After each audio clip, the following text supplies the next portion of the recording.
वो मिसाल तो आपने सुनी होगी जिसे चाहे खुदा खराब करे। अब इसी तरह की सिचुएशन जो है हमारे प्यारे मुल्क अमेरिका के साथ हुई जिसने बैठे-बिठाए खामखा जा ईरान से पंगा लिया और ईरान ने जहाँ दूसरे नुकसानात किए अमेरिका की क्रेडिबिलिटी के हवाले से वहीं पर अमेरिका का जो है जंगी नुकसान भी बहुत ज़्यादा किया। और मार्च 19 को एक ऐसा वाक़या हुआ जब जिसको जो पूरी दुनिया है टेक्नोलॉजी के हवाले से या डिफेंस की जितनी इंडस्ट्रीज़ हैं, उसको हिला कर रख दिया। अब मार्च 19 को एक ऐसा वाक़या हुआ जिसका राज़ जो है वो जानने के लिए पूरी दुनिया की जो टेक्नोलॉजी कंपनीज़ हैं, पूरी दुनिया के जो ममालिक हैं, बड़े-बड़े सब लगे हुए थे, बिलियंस ऑफ डॉलर्स खर्च कर रहे थे कि स्टेल्थ टेक्नोलॉजी को कैसे काबू किया जा सकता है या कैसे पकड़ा जा सकता है या उसका तोड़ कैसे निकालें हम। सो ईरान ने जो ये राज़ है, ये अफ़शा कर दिया पूरी दुनिया के ऊपर जिसका अमेरिका को बहुत बड़ा नुकसान हुआ। अब मार्च 19 को F-35 स्टेल्थ तैयारा जो कि अमेरिका का नंबर 1 सबसे लेटेस्ट जंगी तैयारा है, उसको हिट किया और उसको जो इमरजेंसी लैंडिंग करनी पड़ी। सो इससे पहले जितने भी ऑपरेशंस में F-35 ने हिस्सा लिया था, कभी ये हिट नहीं हुआ था हिस्ट्री में, कभी इसको निशाना नहीं बनाया जा सका था और कभी ये डैमेज भी नहीं हुआ था। लेकिन मार्च 19 को जो है ये हिस्ट्री चेंज हो गई। सो अब हुआ ये कि इसको रडार में जो आम रडार इसको देखा नहीं जा सकता। सो क्योंकि इसके सिग्नल्स जो हैं पकड़े नहीं जा सकते, स्टेल्थ तैयार होता है, तो ईरान ने इलेक्ट्रो ऑप्टिकल या इंफ्रारेड सिस्टम जो है उसके ज़रिए जो है इसको पकड़ा और इसको निशाना बनाया। सो इसके इंजन से जो हीट निकलती है उसको जो है उन्होंने ट्रैक किया और उसके ज़रिए इसको निशाना बनाया। ऑब्वियसली ये उसमें एक लूप होल था, ये कमज़ोरी थी जिसको लॉकहीड मार्टिन शुरू से ही जानता था क्योंकि वो उसके बनाने वाले थे, लेकिन ऑब्वियसली वो किसी को क्यों बताते।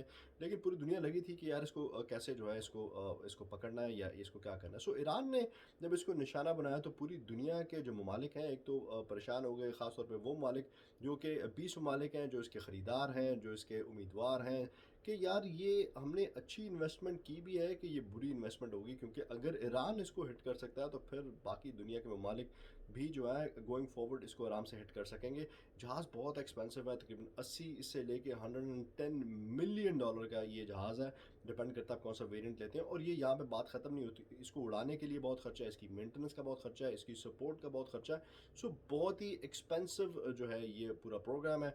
अमेरिकन अमेरिकन जो टैक्स पेयर है उनके तकरीबन 2 ट्रिलियन डॉलर जो हैं इस पूरे प्रोग्राम में लगाए गए हैं। सो एक पूरा जो प्रोग्राम था 2 ट्रिलियन डॉलर का, उसका सत्यानाश कर दिया ईरान ने। सो मुझे यहाँ पे 2 वाक़यात जो हैं वो मेरी ज़हन में आता है। आई मीन पहला तो यही है, दूसरा अगर आपको याद हो कि ऑपरेशन तंदूर में भी कुछ इसी तरह का वाक़या हुआ था, जब बहुत भड़कें लगाई लगाई जा रही थी कि अगर हमारे पास राफ़ेल होता तो हम पाकिस्तान को नष्ट कर देते, यूँ कर देते, वो कर देते। लेकिन हुआ उसका कुछ उल्टा ही, जहाँ इंडिया जो है वो जग हँसाई का बाइस बना पूरे राफेल की कंपनी के लिए और फ्रांस के लिए और पूरी दुनिया के सामने कि इन्होंने इनकी क्या कारकर्दगी है। उसी तरीके से जो F-35 है उसको भी जो है वो ईरान ने मारा और उसका भी एक जो है वो जग हँसाई होगी पूरी दुनिया में। सो बात वहीं ख़त्म होती है कि जब आप ऊँट पे भी बैठे हो और आपकी किस्मत ख़राब हो तो आपको कुत्ता जो है वो काट जाता है। तो इसी तरह की सिचुएशन हुई इन दोनों